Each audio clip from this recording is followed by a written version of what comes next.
au moment où notre projet Dakar 2026 passe à sa 7e édition du COCOM, au bout de 2 jours de travail avec le CIO, COJO, nous avons arrêté un certain nombre de mesures. J'en parlerai pas puisqu'il va intervenir tout à l'heure et aura l'occasion de développer un peu plus tout ça. Mais ce qui est significatif, c'est que sur les questions essentielles, je crois que nous sommes tous d'accord. Et le fait que ce soit la présidente in charge du CIO qui passe le flambeau à Moufred qui s'occupe de Dakar est un bon signal pour nous. Et comme elle l'a dit elle-même, elle sera pas loin. Donc, je pense que les volets pour ne pas faire de doublons ou pour ne pas faire de répétitif, parce qu'Ibrahima va les lister et vous en parler. Je pense que ce qu'il faut retenir simplement, c'est la cohésion d'ensemble que nous avons eue avec nos partenaires et amis du CIO. Et le fait également qu'il faut magnifier, c'est que sa première sortie, non encore officielle, puisqu'elle n'est pas encore installée dans ses fonctions, soit Dakar. Madame la Présidente, merci. Et pour le reste, je pense que le plus simple vraiment est que je passe la parole pour lister un peu, faire l'économie de tout ce que nous avons fait ces 2 jours. Merci. Très rapidement et intégré dans le comité d'organisation des JOG. Hier, nous avons eu les 41 premiers qui ont signé un contrat pour rejoindre dès lundi matin leur bureau au niveau du comité d'organisation des Jeux olympiques.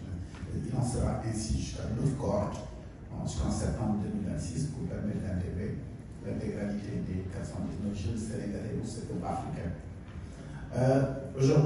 Hier, nous avons donc visité les travaux à la grande satisfaction véritablement de toute la délégation des travaux sur l'Ibomar, sur la piscine olympique, et vraiment être rassuré également par le maître d'ouvrage délégué sur le rendez-vous qui va être donné à la fin de l'année, au plus tôt pour certains, au début de l'année 2026.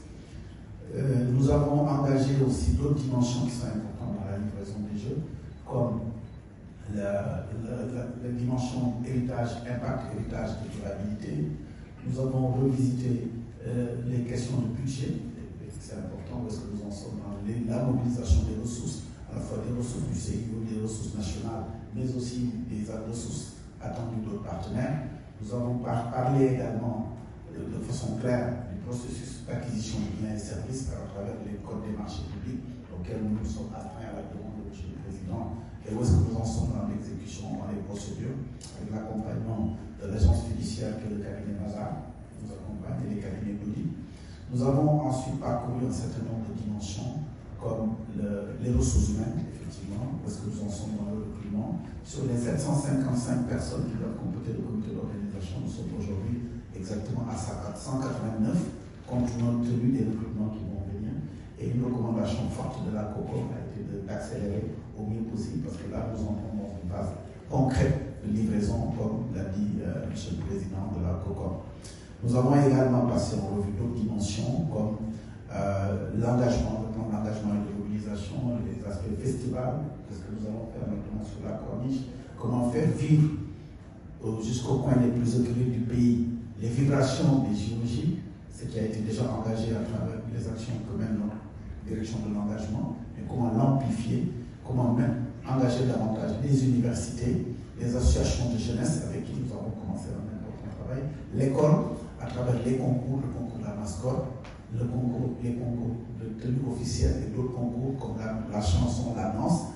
Tout cela a été planifié de la commission de coordination. Nous a donné des avis éclairés, des conseils qui ont tenu compte de leur forte expérience dans d'autres événements de même nature ou dans d'autres Jeux olympiques. Bien entendu, nous avons parlé du marketing.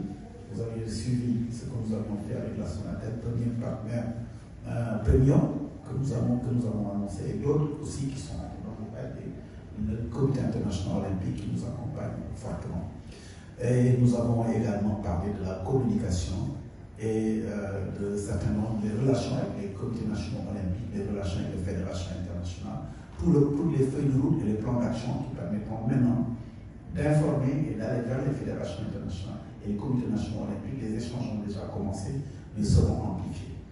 À la fin de tout cela, nous avons recensé l'ensemble des recommandations qui ont été faites et conseils, avis qui ont été donnés par la commission de coordination, ce qui était présent et ce qui était en ligne.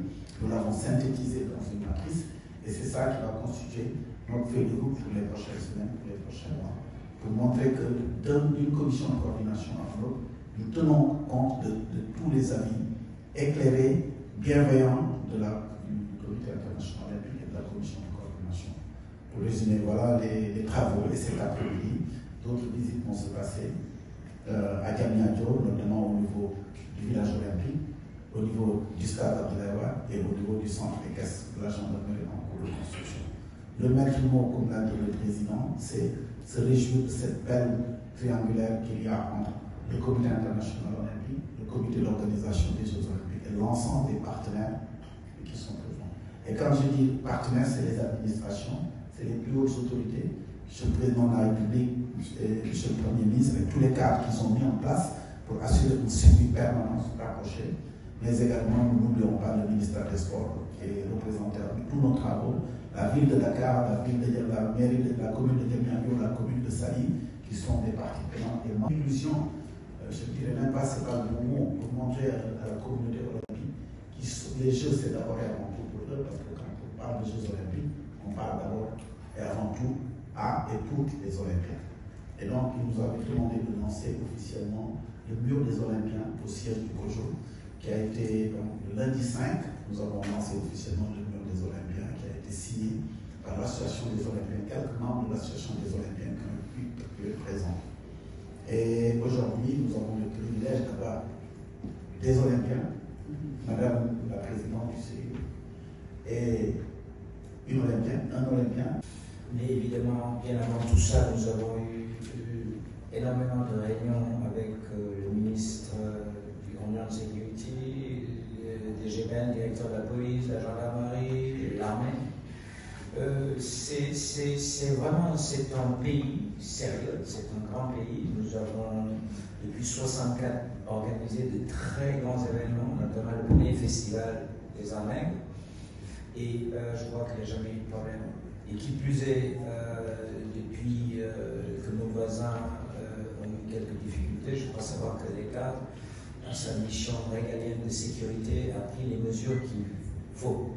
Donc de ce point de vue, je crois que depuis quelques années déjà, les choses sont en place. S'y ajoute également que le commissaire en charge de ces problématiques-là, qui nous a été affecté, a fait une déclaration, une communication hier là-dessus, et ça c'est, je crois que l'ensemble des concernés, des JO et COJOCH a reçu des bonnes réponses. En tout cas, merci. Je suis surprise de partager avec nos amis du collègue du CIO ces décisions fortes qui ont été prises hier par le gouvernement en Conseil des ministres, le Conseil national de coordination, le Comité national de coordination JO, sécurité JOJ Dakar 2026, qui est un cadre d'organisation, comme ce que Bali avait, a été adopté en Conseil des ministres, le décret. Et plus encore, conformément aux orientations des autorités, une loi d'orientation sur la sécurité privée a été adoptée en Conseil des ministres. Et tout cela montre un peu déjà l'héritage des Jeux avant les Jeux, parce que par le prétexte des Jeux, des dispositifs d'amélioration sont en train d'être mis en place. C'est officiel, c'est pour ça qu'on se permet de parler, parce que c'est apparu hier que parmi les mesures, les textes législatifs réglementaires qui ont été adoptés en Conseil des ministres, et tout ça dans la trajectoire des Jeux olympiques de la jeunesse. Merci. On en a parlé ce matin, en train de se préparer par d'autres acteurs, par le comité d'organisation, le ministère des Sports, les fédérations nationales. Et nous espérons que les équipes sénégalaises seront pour rendez-vous pour justement faire un saut qualitatif pour les autres grands événements comme les prochains Jeux olympiques à venir.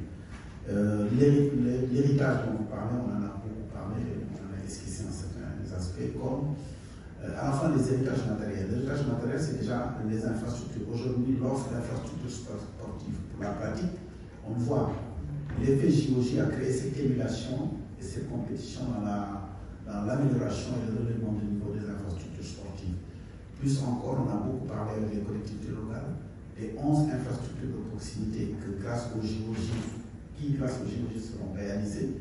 Mais il y a même le mouvement est amplifié parce que le ministère des Sports, sautant sur cela, en train de faire beaucoup plus d'autres infrastructures sportives. D'autres partenaires aussi qui n'avaient pas vocation à aller vers des infrastructures sportives de proximité sont en train de le faire. Aujourd'hui, la Géroute est en train d'utiliser l'ensemble de ces espaces en dessous des autoponts pour en faire des lieux de pratique sportive pour les jeunes des quartiers. Donc tout ça, ça montre que c'est l'effet dynamique des JOJ. Vous parlez aussi d'héritage. Ce qu'on a dit sur la Learning Academy est un élément concret d'héritage. Permettre à des jeunes Sénégalais diplômés, fraîchement diplômés, de pouvoir s'insérer professionnellement à travers ce que le président a l'habitude d'appeler le redoublement. Parce que c'est entré dans son premier job par un événement aussi prestigieux. Et également, une chose extrêmement importante, l'héritage immatériel. Le président de la COCOM a beaucoup parlé de cette dimension immatérielle. Souvent, on regarde l'héritage par le dur, mais la dimension, c'est immatériel. Et pour parler de l'immatériel, c'est ce qu'on est en train de faire avec les écoles, avec les universités, à travers des programmes d'éducation aux valeurs olympiques. Grâce au JOJ, on a reconnecté l'éducation aux valeurs avec l'école. On sait tous que l'éducation civique est quelque chose de devenu denrée rare dans les écoles. Aujourd'hui, c'est quelque chose. Et quand on a regardé les chiffres ce matin présentés par le département engagement, on a touché 295 000 élèves. C'est difficile à voir comme ça, mais parce que ça se passe sur l'étendue du territoire national. 295 000 jeunes qui ont été touchés, sur l'objectif de 900 000 jeunes encore à venir. Merci. Je voulais répondre en vous donnant rendez-vous dans quelques semaines pour moi, pour garder la surprise, mais tu nous oblige à dévoiler la surprise. Ce sera cette année. L'année dernière, c'était un festival avec la partie sport sur l'Afrique. Cette année, ce sera le monde. Les appels de nuit du monde. C'est le choix que nous avons fait et nous allons mettre en valeur une discipline à Dakar Arena. Une discipline, c'est ce que je peux dire. Nous sommes en train de travailler sur le chemin. Keep the suspense. Et suspense. On aura l'occasion de le dévoiler, mais parallèlement à cela, nous sommes en train d'étudier de donner une part à Dakar, à Sali, parce que c'est le cours, ce sera à quelqu'un d'autre. Mais ce que je peux dire aussi, c'est que nous avons pris le pari de placer cette année le festival Dakar Angers sous un événement test. Ce sera un vrai test où l'ensemble des fonctions qui vont depuis l'arrivée, la descente des athlètes, par le train, on va tester tout, comme si nous étions en mode jeu. C'est ça, d'abord la première innovation, c'est ça. La deuxième innovation, on va monter un vrai moment de livraison des JOJ. Et on aura l'occasion d'avoir peut-être le dévoilement, certainement au mois d'août, comme c'est fait chaque année.